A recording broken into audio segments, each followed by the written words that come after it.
आज की पहली और बड़ी खबर की बात करें तो 2011 राष्ट्रीय खेल के आयोजन में हुआ था भ्रष्टाचार। सीबीआई ने 16 ठिकानों पर डाली रेड। 34वें राष्ट्रीय खेलों के आयोजन में हुए करप्शन के मामले को लेकर सीबीआई ने बड़ी कार्रवाई की है। केंद्रीय जांच एजेंसी ने 11 साल पहले साल 2011 में हुए 34वें नेशनल गेम में हुए भ्रष्टाचार मामले में 16 जगहों पर छापेमारी कर रही है। ये छापेमारी वकील RK आनंद और झारखंड के पूर्व खेल मंत्री बंधु तिर्की समेत 13 आरोपियों के ठिकानों पर की जा रही है, जिसमें दिल्ली में नेशनल गेम्स का मुख्यालय भी शामिल है। आपको बताते चले कि इस मामले में आरोप है कि साल 2011 में राष्ट्रीय खेलों की मेजबानी रांची को दी गई थी और वकील RK आनंद इन खेलों के मुख्य आयोजनकर्ता थे, जिन पर इन खेलों का आयोजन करने की अहम जिम्मेदारी थी। उस दौरान इन खेलों को आयोजित करवाने के लिए किए गए इंतजाम और पूरे आयोजन में करीब 28 करोड़ का भ्रष्टाचार का दावा किया गया था। पहले इसे मामले में की गई जाँच झारखंड के एंटी करप्शन ब्यूरो भी कर रही थी, लेकिन बाद में जाँच सीबीआई को दे दी गई। अगली बड़ी खबर की बात करें तो हेमंत सरकार के आदेश से झारखंड में मचा हड़कंप। एक साथ 3700 घरों में की गई छापेमारी। झारखंड में बुधवार को बिजली चोरी के खिलाफ सरकार के आदेश से प्रदेश भर में एक साथ छापेमारी अभियान चलाया गया। इसके चलते 3731 घर, मकान तथा व्यवसायिक परिसरों में जमकर छापेमारी की गई। इस क्रम में 882 जगहों पर बिजली चोरी किए जाने के खिलाफ प्राथमिकी दर्ज कर 149.92 लाख रुपए का जुर्माना लगाया गया है। वहीं राज्य भर में चले छापेमारी अभियान में रांची में 63, गुमला में 21, जमशेदपुर में 60, चाईबासा में 39, धनबाद में 30, चास में 41, डाल्टनगंज में 159, गढ़वा में 23, दुमका में 86, साहिबगंज में 67, गिरिडीह में 46, देवघर में 102, हजारीबाग में 76, रामगढ़ में 35 व कोडरमा में 34 व्यक्तियों पर बिजली चोरी करने के इल्जाम में प्राथमिकी दर्ज कर जुर्माना लगाया गया है। अगली बड़ी खबर की बात करें तो हेमंत सरकार ने बदले प्रॉपर्टी टैक्स के नियम। अब सेना के जवान, बुजुर्ग और महिलाओं को इतनी छूट। राज्य सरकार ने प्रॉपर्टी टैक्स के नियमों में बदलाव किया है। प्रॉपर्टी टैक्स में सेना के जवान, महिला, बुजुर्ग और किन्नरों को 5% की छूट दी जाएगी। वित्त वर्ष 2022-23 में यह नियम लागू होगा। नगर विकास विभाग ने यह आदेश जारी कर दिया है। राज्य शहरी विकास अभिकरण के निदेशक अमित कुमार ने प्रॉपर्टी टैक्स में हुए बदलाव को लेकर आदेश जारी कर दिया है।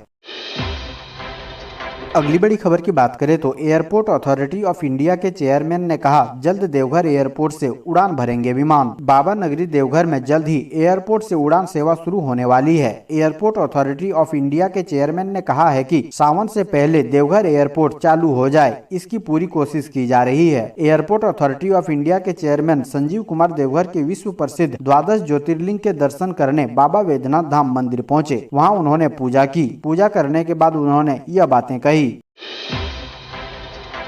अगली बड़ी खबर की बात करें तो ईडी की रेड और पूजा सिंघल पर कार्रवाई के बीच जेएमएम ने बीजेपी पर लगाए ये आरोप। झारखंड में एक तरफ ईडी की कार्रवाई जारी है तो दूसरी तरफ सियासी संग्राम मचा हुआ है। सूबे में आरोप प्रत्यारोप की सियासत जारी है। विपक्ष और सत्ता एक दूसरे को घेरने का कोई मौका नहीं छोड़ रहे हैं। इस बीच जेएमएम कोटे के मंत्री जगन्नाथ महतो ने विरोधियों पर हमला बोलते हुए कहा, यदि कोई हमला होता है तो काउंटर तो होगा ही और मजबूती से जवाब दिया जा रहा है। उन्होंने कहा, सांच को आंच नहीं हो सकती, कोई पीठ थोड़े न दिखाएगा, रोकने का तो प्रयास करेगा ही। जब हमला होगा तो जवाब तो दिया ही जाएगा। चुप बैठना उचित नहीं है। ईडी जांच करने को स्वतंत्र है, कौन रोकता है? विरोधी का काम है आरोप लगाना, विपक्षी दल सहयोग करने के लिए थोड़े ही हैं।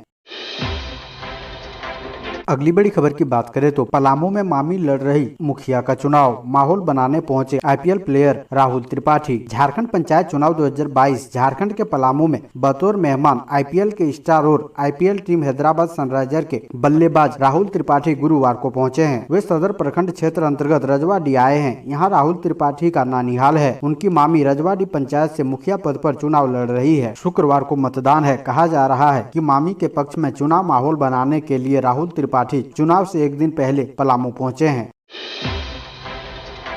अगली बड़ी खबर की बात करें तो पंचायत चुनाव का आखिरी चरण, पोलिंग पार्टी रवाना। शुक्रवार को देवघर के 3 प्रखंडों में होगा मतदान। पंचायत चुनाव का चौथा और अंतिम चरण में शुक्रवार को वोटिंग है। देवघर में सारठ, पालोजोरी और मार्गो मुंडा प्रखंड में मतदान होना है, जिसके लिए प्रशासन ने सारी तैयारी पूरी कर ली है। देवघर जिला प्रशासन ने प्रेस वार्ता कर इसकी जानकारी दी है। त्रिस्तरीय पंचायत चुनाव के चौथे और अंतिम चरण में देवघर के 3 प्रखंडों में मतदान कराया जाएगा। सारठ, पालोजोरी और मार्गो मुंडा प्रखंड के 832 मतदान केंद्रों पर वोटिंग होगी। इसके लिए प्रशासनिक तैयारी पूरी कर ली गई है।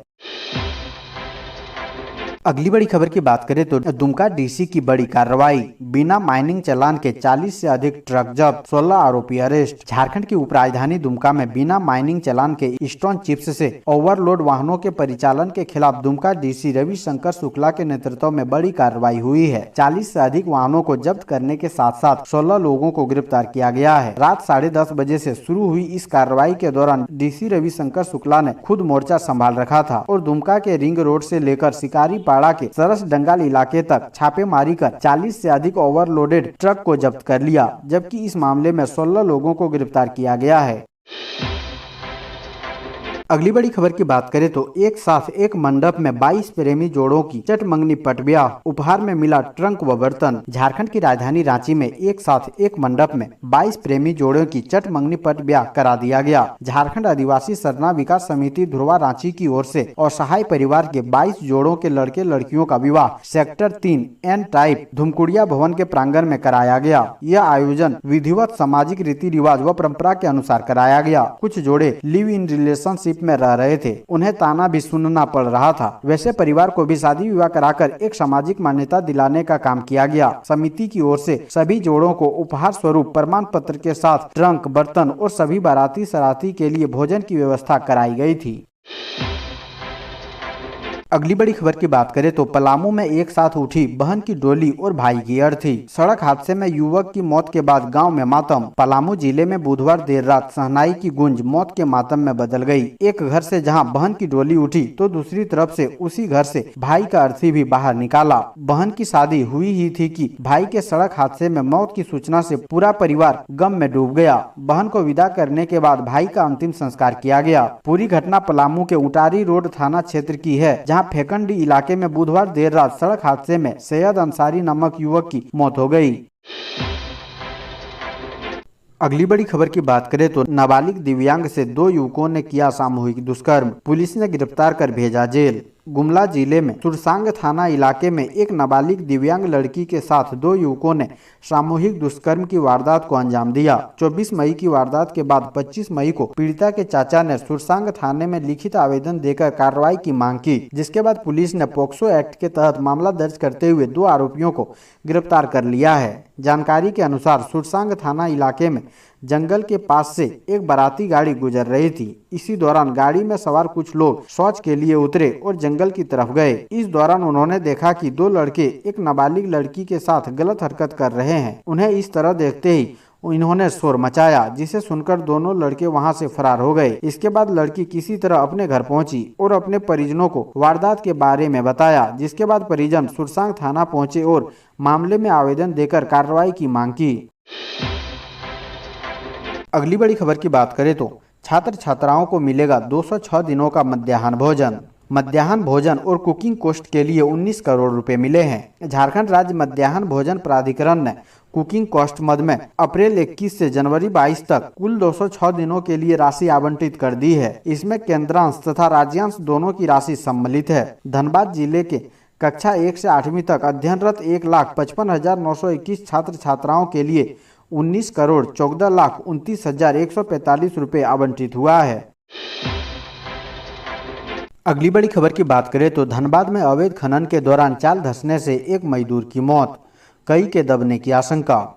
धनबाद में अवैध कोयला उत्खनन के दौरान चाल धंसने से एक मजदूर की मौत हो गई, जबकि कई मजदूरों के मलबे में दबे होने की आशंका जताई गई है। बता दें कि एसडीपीओ कार्यालय से कुछ ही दूरी पर अवैध खनन चल रहा था। घटना बीसीसीएल एरिया 4 के अंबे माइनिंग प्राइवेट लिमिटेड के ओपन कास्ट प्रोजेक्ट की है। धनबाद जिले में अवैध कोयला का कारोबार धड़ल्ले से जारी है। बागमारा के राम कनाली ओपी अंतर्गत बीसीसीएल एरिया 4 के अंबे माइनिंग प्राइवेट लिमिटेड के ओपन कास्ट प्रोजेक्ट के पास चल रहे अवैध कोयला उत्खनन के दौरान गुरुवार को हादसा पेश आया। हादसे में कई मजदूरों के घायल होने की भी सूचना है। मरने वाले मजदूर का नाम मनोज कुमार बताया जा रहा है।